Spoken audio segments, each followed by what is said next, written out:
All right, this is day number 1 of our trans-Siberian adventure, and we are now in St. Petersburg, Petrograd. Leningrad.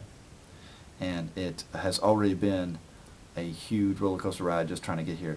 We had a canceled flight. We had a forced march through the rain. We had, we thought we lost everything. Forced march, I think the forced march would be of our own forcing. Yes.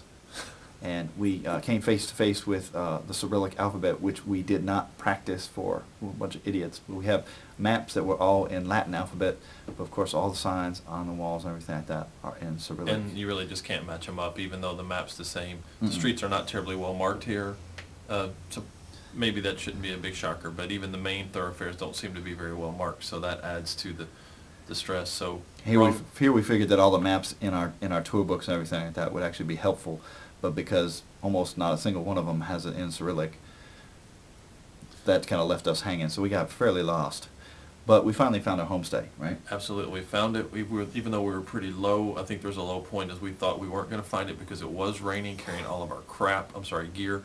It ends up that the homestay is really nice. They're super nice people. We go out, meet up with Kevin's friend of a friend via work. It was great. The native Saw all St. the sights, Petersburgian. got to see the white nights. It was really brilliant out. It was almost like at 10:30, almost 11 o'clock at Yeah. night.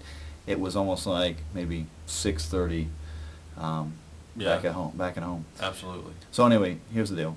We got back to our homestay, and we put the key code into the courtyard. in order to get into the courtyard. And then we find the apartment, and we put the number of the apartment into the key code there. Nada. Nothing. Nothing. It- Even it though we beat- had arranged ahead of time exactly what time we'd come back, and we were hitting it close to the mark. We were making it fine. It was beeping outside, but nothing's happening. We do that at least 4 times. Nothing.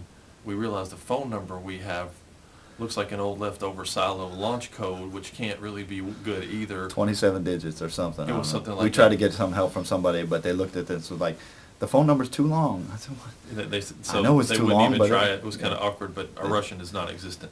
So anyway, Kevin, I have to give him credit for this. Well, at this point, let me say this. Sorry. I might say, at this point, really, it was all coming crashing in because we realized that we had none of our possessions are with us, so back in the room, and our host family had given us probably sage advice to leave our real passports here in the room while taking only copies out. So we had no possessions, we had no passports, and here we are in the middle of St. Petersburg, it's well past midnight now at this point, and We think it's the best city's internet safe. scam ever. The homestay thing was a big old internet scam to just take our belongings and strand us in Russia. So we literally were thinking this at this point because we didn't know what else to think. Nobody was coming to our help. And then I just grabbed a stick, right? Actually, it was a piece of plywood from anywhere. Don't ask.